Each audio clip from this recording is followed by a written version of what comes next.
Are you tired of sitting on the sidelines watching opportunities pass you by? You know you have what it takes, but something's missing.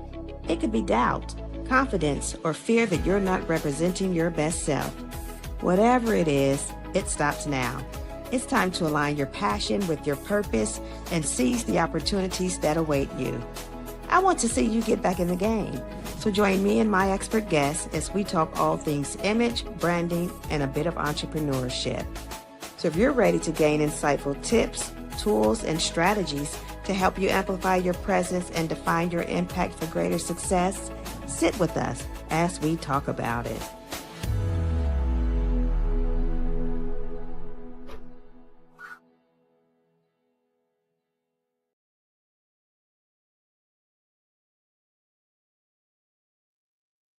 Welcome back to the Image Connection Show, where we go beneath the surface of image, branding, and presence to help you live and lead with impact.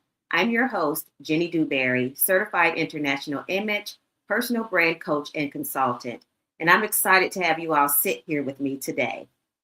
The Image Connection Show is a space where we explore how inner alignment impacts image, branding, leadership presence, and visibility.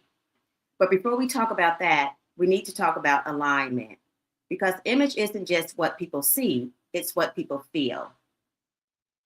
From everything we do, every choice we make, from the way we speak to how we present ourselves, is quietly impacting our confidence, our leadership, and the opportunities that we allow to step into our lives, or that we allow ourselves to take advantage of. And today is the reminder that shifts don't always happen on the surface. The most powerful shifts happens within. And so today to talk with me is Maria Issa. Maria is a Maria Issa is a, tell me a little bit about yourself, Maria.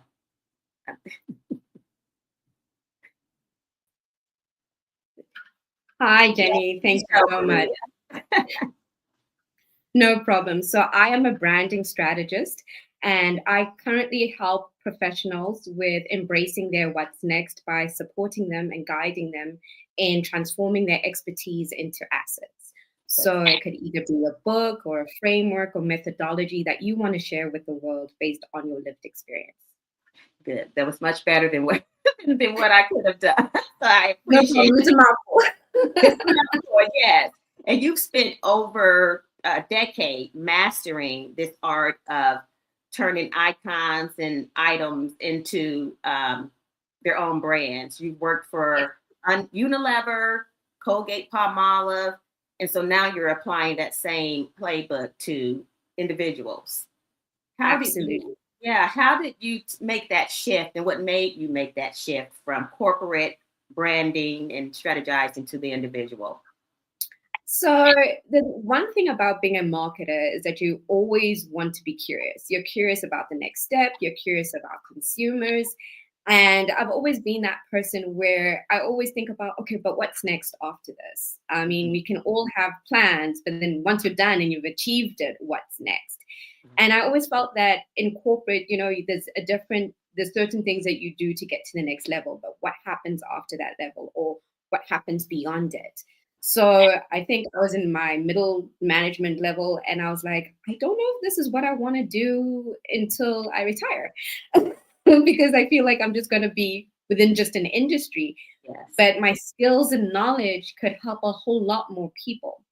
So me being as ambitious as I am, I was like, what if entrepreneurs could actually get access to the skill set that I have? And we know now around the world that jobs are limited in a sense. We have a lot of layoffs that are happening in different industries. So if the corporate industry cannot take up more people, we still need people to have jobs because otherwise the economy is at stake.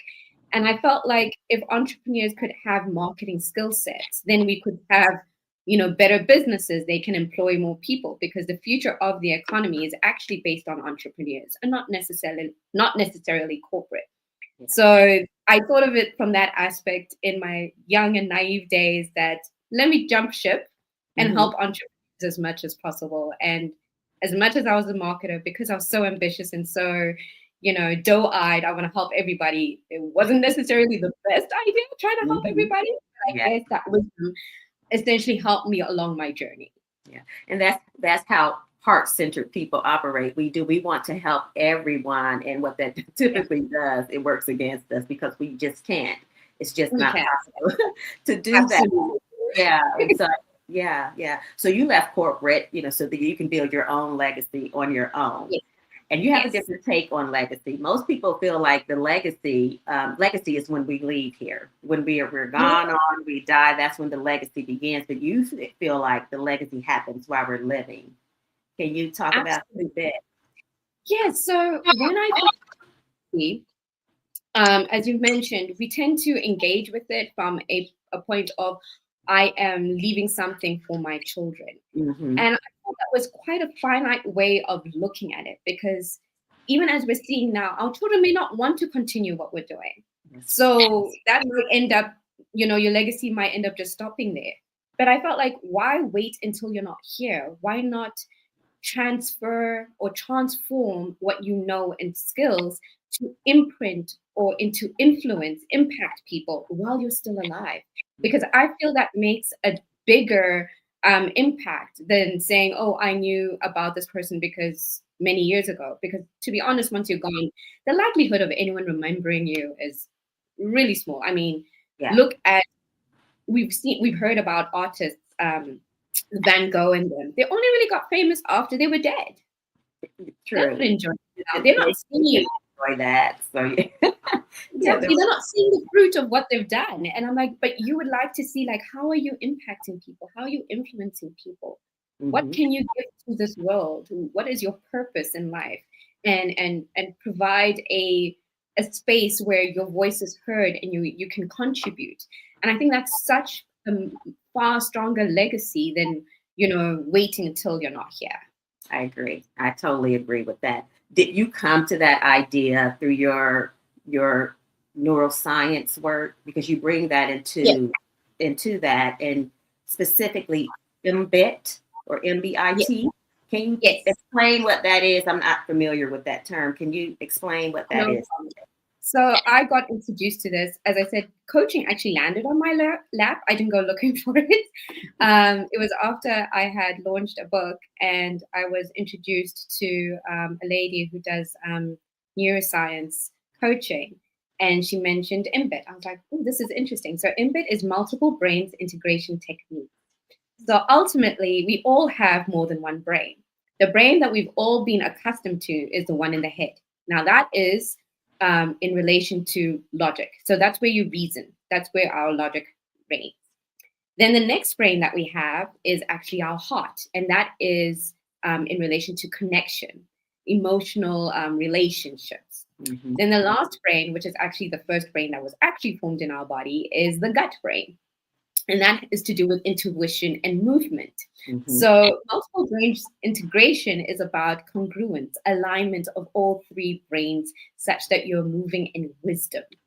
And if I look back on my journey, I realized that I may have made some decisions that my head brain was in dominance, or my heart brain was in dominance. Mm-hmm. Or maybe my gut brain was in dominance. And we want to actually move with wisdom. We want to be intentional about how we show up. Right. And it's when after being exposed to mBIT and also spending time with God, that I realized that I'm not moving in alignment. I need to sit back a little bit and be like, okay, what do I really want to show up as? Mm-hmm. I know I have skills and I know I want to transform them. And I believe God was even like, but you've been doing it all this time. I was like, oh, you're right. I mean, if I think about after I left corporate, I was in charge of building a legacy of my own, mm-hmm. which was putting myself forth such that I meet ministers and ambassadors, putting myself forth that I wrote books, putting myself forth that I was now a speaker. And those were aspects that I would not have been able to do if I was just in corporate. Because I would obviously have to be focused 9 to 5. And there's nothing wrong with 9 to 5s. In fact, even in your 9 to 5, you can still write a book. You can still do frameworks and so forth. But I had that clarity afterwards because, after 9 to 5, sometimes you're very tired. And you're just like, I can't focus on anything else.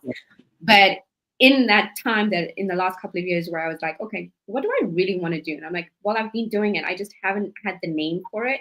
And in integrating all those brains, I'm like, but build a legacy. Help people build legacies now. And it's not about a legacy you leave behind. It's a living legacy, such that even if you go to a different country, you're impacting people. And it's like different individuals we've seen in the world doing that now. We're seeing their influence and impact now, not after they've gone. That's right. That's right. That's good. That's really good. You talked about the head, heart, and gut. I use head, heart, hand in my work to ensure there's alignment in what I do and what I'm offering to the clients and such. But how would what happens when head, heart, gut isn't synced? And how do you feel that impacts your brand? Okay. So when they're in sync, I believe there's a certain peace that you have with the wisdom that you've come to. You're not feeling conflicted, because sometimes we make decisions and then afterwards we're like, I don't know what I just did. Why did I do that? So it provides a sense of peace and clarity that I know for sure this is what I want to do. So when they're in congruence, you get peace, and you know that you're operating from a sense of wisdom at that time. And what that does for your brain is that how can I put this? You're not putting yourself at risk of, talking down yourself, because sometimes we make decisions as well, and we're like, yeah, I don't, then the doubts come in and everything else. And a lot of people tend to say, no, that's good. It means you're on the right track. But sometimes doubts can actually prevent you from going forward. And what you tend to hear is maybe it's not doubt, but maybe there's a brain that's not in congruence with what you want to do. Maybe it's a signal, actually, that, you know what? No, it's the wrong turn. You know how we're so good at listening to the navigation system in our cars when we're not sure where we're going to? It's the same thing. It's an internal navigation. Maybe you want to think about this a little bit more. Your heart is probably not quite in it. And sometimes you find that when they're not in alignment, that even though you do push forward, it may not work out the way you thought it would. And that's also another signal that you realize that you probably weren't in congruence, because you were forcing an outcome. Meanwhile, the wisdom within was telling you not yet, or not now, or maybe the other way. Yeah, that's good, because most of us, we do operate, and it's interesting that you say that we have 3 brains, but we typically operate on one. Either we're taking action because we feel it, we think it, and it's a thought that won't go away, or we feel it in our heart. Even if they are conflicting, we choose one of those and we move in that path. I never thought about bringing all of that together in the gut as well, because if you feel it in your gut, it's typically true. It's real. It's real. Exactly. It's real. Yeah. So just trying to balance all of that and know how to bring all that together, or know when to act off of one instinct or one brain. Than the other. So what I've learned, because as much as I've been very ambitious, I was also very good at, okay, I'm ready to go, and I just go without pausing. So the key thing of getting into congruence is pausing and breathing through the congruence. So you actually even spend time with your brain, like, okay, my brain says this, my head brain says this. What does my heart brain say? And literally take that time, like, heart brain, how are you feeling about this? Because the heart brain is about feeling. How do you feel about this?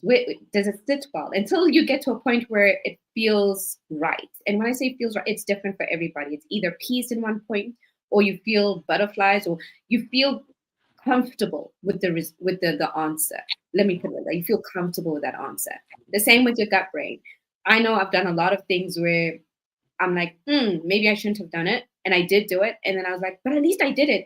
And the gut brain was like, yeah, but you went maybe a little too early, or you thought you could be consistent for this amount of time, but I don't have the bandwidth. You didn't check with me.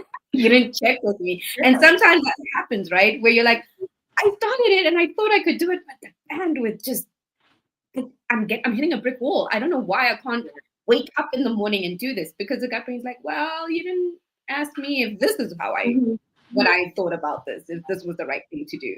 Because a lot of the times we believe go, go, go, go, go is the answer.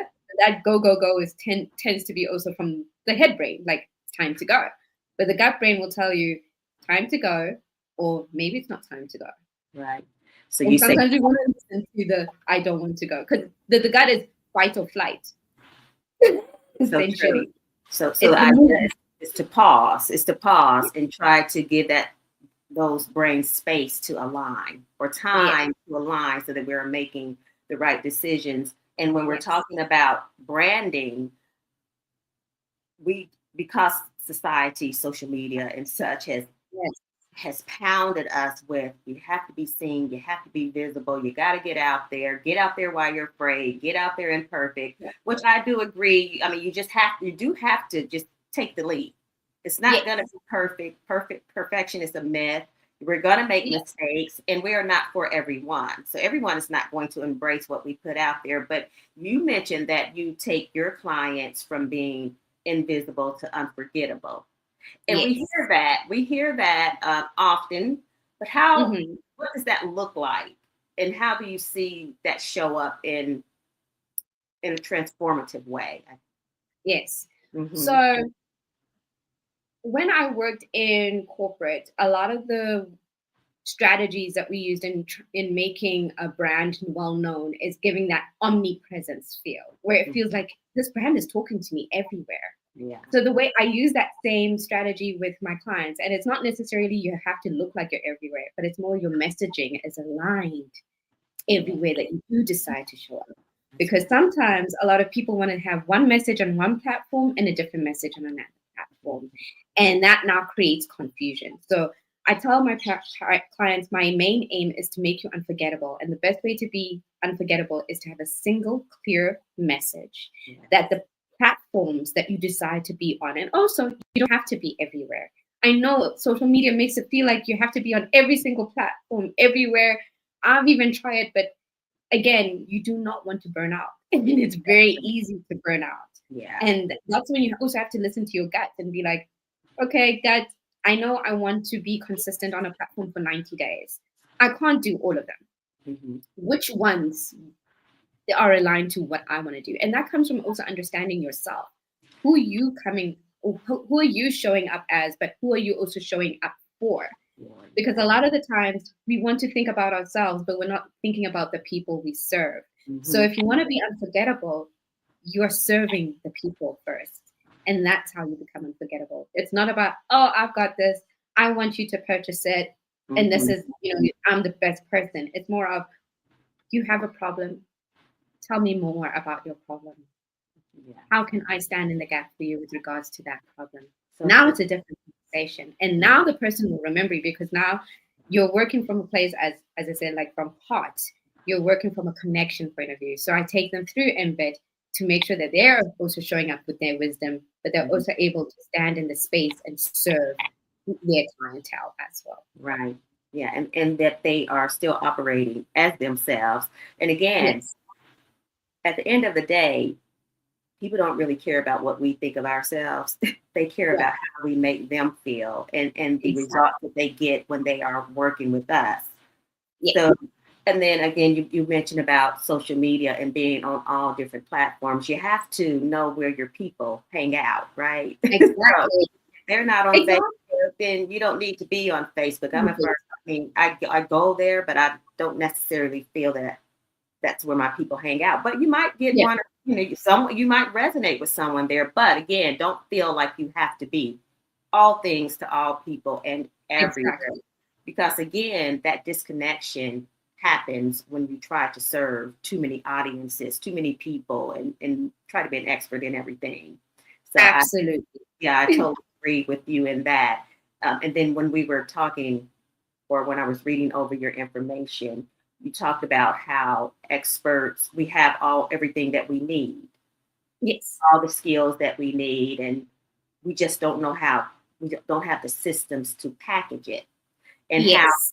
that expertise is locked inside of us. Can you kind of talk about that a bit, and how we Absolutely. package it? Yes, so I'm going to take myself as an example because I felt like I needed to walk this journey so I can help other people walk the same journey. As I mentioned, my expertise has been in brand marketing, and I felt like, oh, I can do marketing and help people. But what I realized also is marketing is also a system.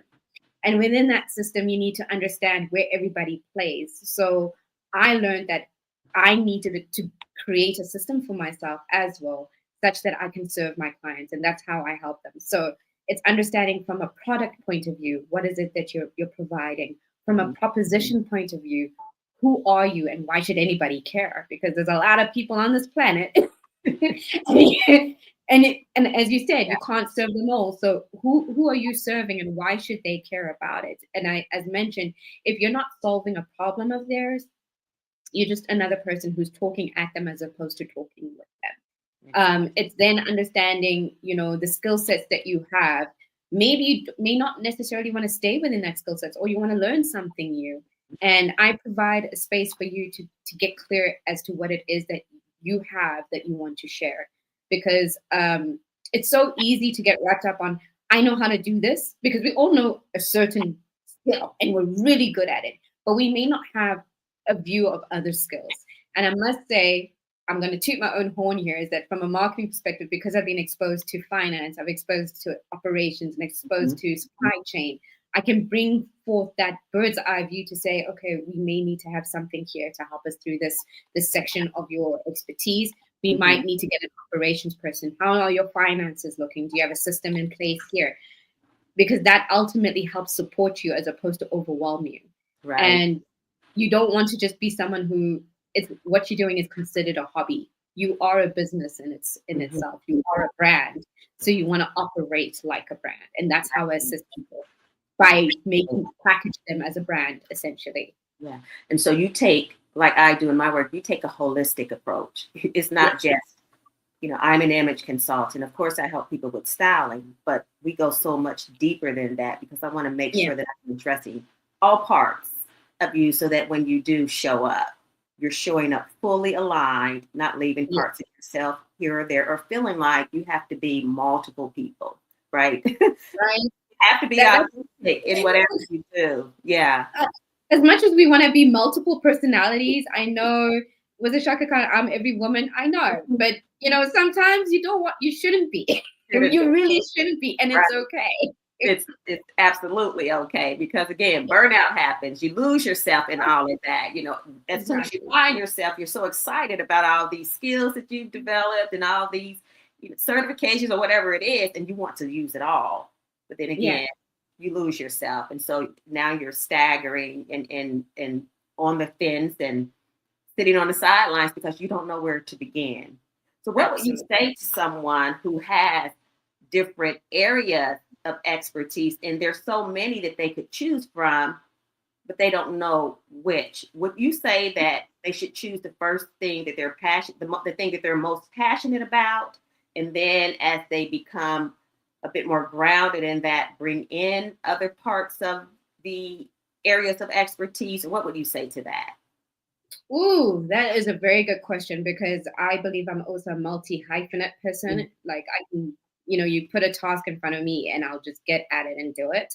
But that also gets dangerous, because now we're adding distractions. Like, you're adding so many things that you really shouldn't be doing. And as someone who loves to dance, I thought actually one of the things I wanted to do when I left corporate was actually go dance. And sometimes there's a redirect, and I understand, because I've been like to God a couple of times, like, I'm ready to dance. He's like, no, I need you to focus, because dance is my passion, yes. But there's obviously a purpose that I need to impact first, before going into something that I'm passionate about. Because again, it takes away from, you get caught up in a whole lot of things that ends up diverting your purpose. So one thing that is very crucial that I believe mBIT helps it is clarity, in terms of, you may have a passion, but what is it that will, even if that passion tends to not be at 100% that day, that can carry you forward? Because you ultimately still need to wake up every day and push it, even if you don't feel passionate about it. Mm-hmm. So there have been instances where I loved dancing, but there are days I didn't feel like dancing. Right. So that wasn't going to help me. Whereas, funny enough, I love marketing, and there'll be days where I may not be 100% at marketing, but as soon as I talk about marketing, I'm going to brighten right up. Yeah, that is so true. Right? It's so true. I So, think we all experience that. Yeah, exactly. So you have to be you need to be practical, especially if you're looking at leaving your corporate experience, corporate side, and focus on practically what can you do that will sustain you, that can also build into your passion, because your passion also requires money. Let's be honest. Yes, it does. Yes, it does. I know when I first started in this industry that I'm in now, I was told, "Oh, you don't need money. You just need to get started." That was the biggest misconception and the most information that I ever received, because it takes cash. It takes a little bit of finances to get going. Exactly. Actually, the larger you become, the more money you have to spend. So you always and it really is. And that's why even having systems in place such that you can continue with it is so important. So mBIT will allow us to unpack what is, with clarity, like what can I pursue that is in alignment with who I am and what I want to achieve, such that it can help me go into the passion as well. And maybe the passion will also be something that can bring in money. But it's all about creating different. I love my sister. I know we talk about different streams, but I like to call my sister calls it rivers, which is so much better than a stream. Rivers of income, right? So if you want to you need a steady river first before you start getting the tributaries coming off. So what can sustain you and grow you, that you can start looking into your passion, start looking into hobbies, start looking into other things. But it's something that even if you're not 100%, you can still get up and do. Because because at some point it becomes obedience and it becomes commitment. Yes. Like you said, apart from passion, because every day you may not feel like getting up doing the thing, but you have to get up and move the needle.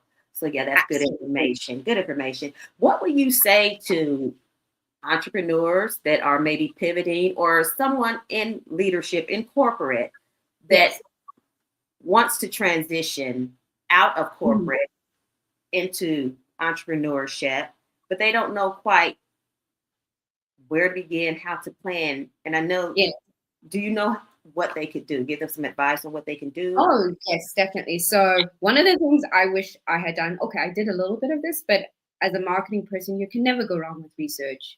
Research. And I say research in terms of, you don't want to create something just because it sounds nice. You want to create a solution. So find out what the problems are. And whatever those problems are within your skill set, how can you be a solution to that problem? Because that's where now it's a great, can I say, we call it sweet spot in marketing. It's a great sweet spot where you are able to be a solution to a problem, and that also you can charge for. But if you're just looking at, I want to do something because I believe it's just great, you're going to provide something that people may not necessarily be interested in. And I believe entrepreneurship is all about providing solutions to problems. Absolutely. Be a solution finder. Research. What are the challenges that people have? I like to liken it as date as many people as possible. I liken marketing to dating. Date as many people as possible. Find out not what their colors are, but what are the challenges? What are the things that they wish they had a solution for, that, because you find a lot of the challenges that we have, someone could come up with a great idea as a solution. And that's why a lot of these tech businesses tend to seem like they have such a short, runway into success, is because they're providing solutions. And I believe as a professional, you can marry your solution with your skill set to the problem. Yeah. And then transferable skills, being able to identify those transferable skills that you can now take and build upon for yourself and still serve people in a capacity that you're going to be able to live, off of work. But love what you do, because I could do what I do all day long, because I love it. I enjoy it. I like the connection. And I'm just, as I said, I'm a heart-centered person. So I'm connected to the person that's in front of me, so to speak. But to go from a situation, corporate entrepreneur wanting to pivot because something isn't work, you do have to make sure that you feel that whatever it is you're stepping into. Yeah. And that it's something that you're going to be willing 10 years down the line to still pour your whole self into. So that's important. Yeah. Absolutely. Yeah. I mean, when I first left corporate, as I mentioned, I wanted to help SMEs, and it was great for a little bit, but then I had to pivot. But well, the main foundation of who I am is still to guide people with marketing skills, with an identity, foundation, and building legacy. Because if you're not clear of who you are and your messaging and how to show up with your skill set, you end up, taking a lot longer to that success than you need to. Yeah. So spend some time with self, identifying who you are first. Yes. We have to know who we are first, and then Exactly. where we want to go, who we want to serve, and that right there is a complete package. Once you know those things, it can get you off to a good start. Absolutely. You of course, sometimes we do have to pivot. If it's not working, you have to pivot, or if you're growing, you have to add some things. So just knowing what those things are is good. And I like that in your work, you're committed to that. You're committed to that. So if someone is listening here and they want to talk to you more about what you do, can you tell them what it is you do again and how they can get in contact with you? No problem. So I guide professionals in embracing their what's next by helping them transform their expertise into assets, whether it be a book, a framework, or methodology that you can share with the world. The best way to get a hold of me actually right now, because I'm still amending a few things, is actually LinkedIn. So find me with Maria Maria Emaisa, or you can find me on Instagram. That's one of the places that I like to hang out. At Afrimaisha is my company, and my website also www.afrimaisha.com. Very good. Very good. We are going to take a quick break, Maria, and when we come back, we will continue the conversation. Sure. You're not just building a career, you're building a reputation and that of your business. At People Power Consultancy, we coach ambitious professionals to refine their image and shape a personal brand that opens doors.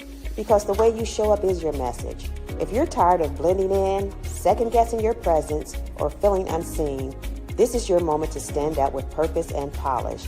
Visit peoplepowerconsultancy.com to start your transformation. Your next level has a look.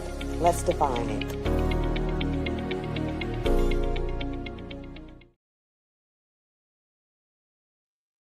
Welcome back.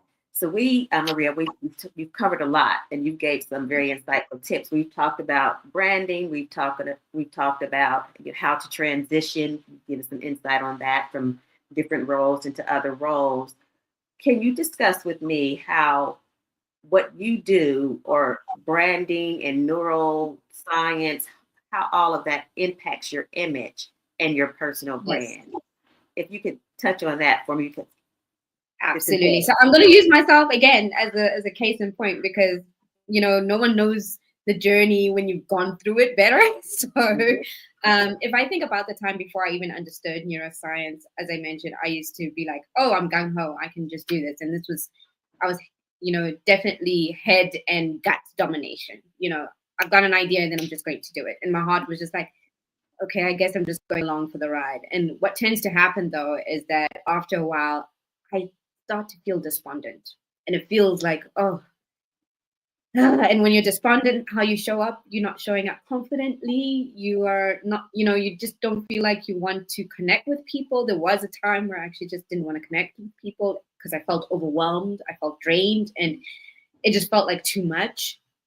And that's a challenge as well as a brand, because you want to be consistent in who you are and who you say you'll be, because essentially a brand is like a promise to people. So if you're not keeping your promise, which is the foundation of trust, why would anyone want to to work with you, essentially? So branding and neuroscience work quite well together, because when you are in alignment, then you're ensuring consistency. when you are in alignment of your wisdom, you are sure of your identity. And that identity then informs, how you're going to come across, who you're going to speak to, and how you're going to speak to them as well. I've found even with working with certain clients, when people are not sure about their messaging, it's probably also linked to the fact that they're not sure who they are first. So, yeah. And if you're not clear, when you're not clear on who you are, it makes it difficult to come through in your messaging. And I know this because even as a marketing person, you can be so sure, like, I know who I am, but it's only when I realize I haven't been in alignment with myself. So how can I be saying that my work is in alignment with that? Yes, I've gotten clients, but in terms of sustainability and consistency and growth, I've seen that it's impacted those, because one moment I'm good and consistent for a bit, and then I crash because I'm not able to sustain it, because it's overwhelming. Yeah. So the two play hand in hand, because when it's time, when my body's like, I'm actually tired, I pay attention, like, okay, it's time for a pause. It may not make sense to anybody else, but it will make sense to you, because you want to make sure that how you show up is how you stay showing up. That's right. And again, that only comes with knowing who you are, being genuine, and then taking that authenticity everywhere you go. I always say, you are going to take you everywhere you go. Jenny is going to be in a boardroom. Jenny is going to be in a meeting. Jenny's going to be at a college, wherever it is that I'm going to be. I'm going to be with a client. It has to be consistent. They're going to speak in the way that I speak, in the way that I carry myself, the conversations that I have, they all matter. They all matter. They really do, yeah. Yeah. Misalignment, it's a killer. It kills our businesses. It kills our confidence. It kills, and I keep saying kill, but it does. It crushes. It really does. Yeah. Levels that we're trying to go to, it can prevent that from happening. And then I would go further to say imposter syndrome, or when we're doing the thing, but we don't feel like we're worthy of doing that thing, or like that comes in, and we're so busy trying to be who others think we should be rather than being who we are. And that's when exhaustion comes in. Exactly. We can embrace us as a whole by doing the work to identify we are great. We have all have capabilities, value. We're wonderful. But sometimes we are magnificent beings. I get it. Yeah. And so, but society sometimes make us feel like we're the opposite of that. So thank you for, talking about those things. And you have a book. You said you have and I don't know if we have a link to it or not, but if you could just mention what that is so that person can go and get that to help them along the way. Oh, there it is. Absolutely.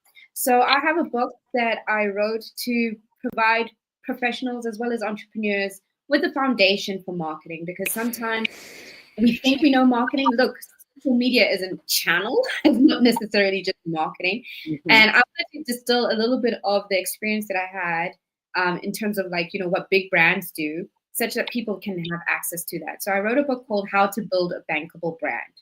And bankable was such a big thing for me, because yes, you can build a brand, but if you ain't getting the money in, it's just a hobby. To call it. And we want to do things with intention, with purpose. So I call it How to Build a Bankable Brand. And the link is right there on the screen. And this just is foundations of marketing and understanding that, building a brand is a marathon. It's not a sprint. And sometimes what you see on social media are people's sprints. So it looks like, oh my gosh, these people are getting a lot further, but you don't know how long they've been running. That's right. So good. Yes. You don't know what they're doing. And a lot of the times it's the foundation. And there's a chapter in the book that I can talk about, which I give a lot of information on, is research. And I believe half the work is done once you've done the research. Mm-hmm. And I talked about different types of research. And I know a lot of people be like, but this seems like it's only for, big corporations. And one aspect I've said, I've broken down, quick thing that a lot of corporations tend to do is focus groups. We all tend to, meet up with people on a weekend and have a barbecue, as you guys do in the United States. Yes, we do. You can have a focus group with your people there on a barbecue. Random questions, but take note of what people are saying and how they're responding to it. That is your research. You don't have to have a big group. It can just be with the people that you're engaging with, just to get a sense of, is this something that people can relate to? Will it help them? Um, a lot of companies also used to do that. They would go to homes, so in-home visits. And we all know people are nosy. You're going to go to your friend's, bathroom at some point. What are they using? And also like, oh, I love that hand wash that you bought. Where did you get it from? Why did you get that particular one?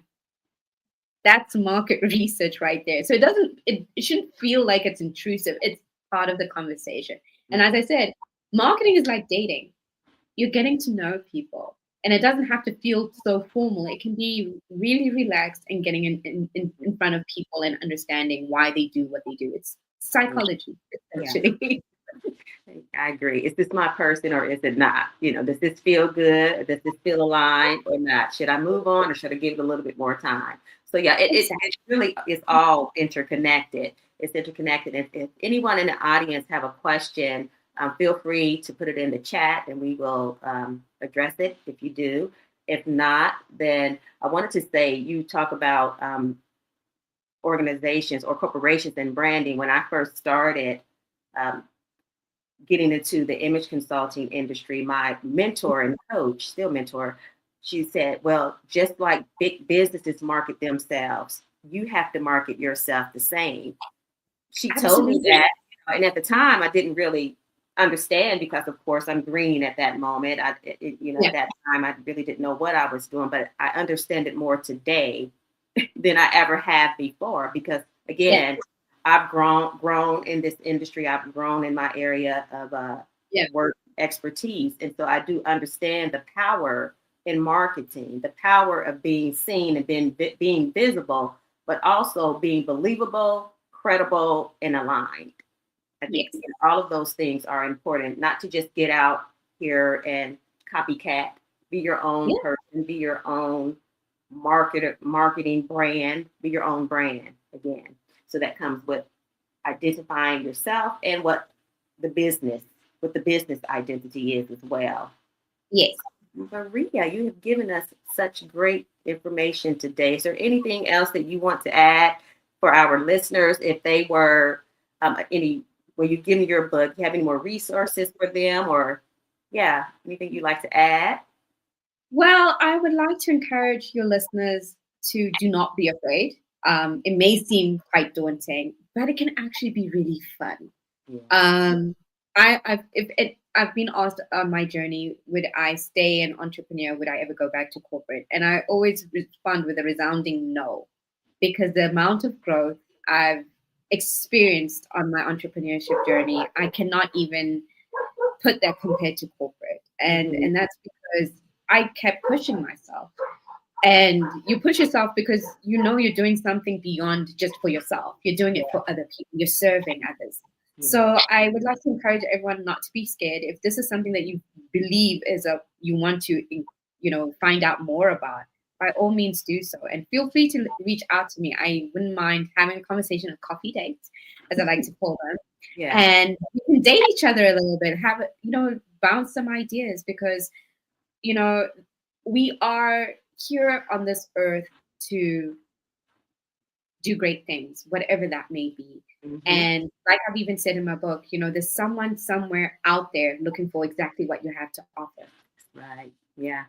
So true. But you need to show up for them to find you. You need to know you exist. That's right. That's right. Stop sitting on the sidelines, like I always say. Get out there and get in the game, because someone's going to tap you on the shoulder, and better yet, you tap them. you exactly. them too.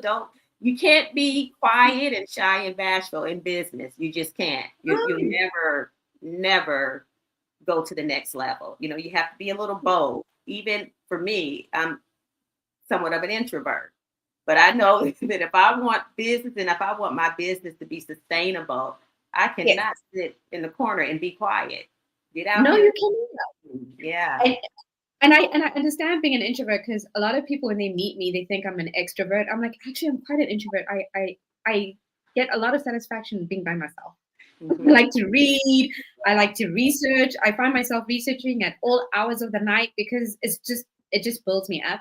But I don't mind connecting with people and helping them figure out what they could do next, because there's so much more that you can do. I've had instances in my corporate life where I remember a lady asked me, Maria, is there anything you can't do?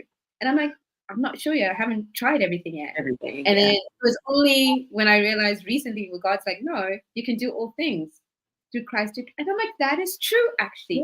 Because when I do it, it just happens. And it may seem like it's easy, but it's because there was no doubt from myself whether or not I could do it.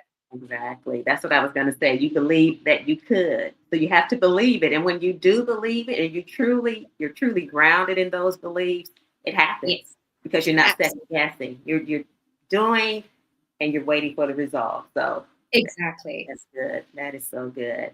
Well, this has been great. I appreciate you spending time with us today. I appreciate the listeners and the viewers being here with us. Thank you so much. To the listeners, if you want to connect with Maria, you can connect with her again on Instagram. You can email her at Afrimaisha.com, and then Instagram is the same, at Afrimaisha.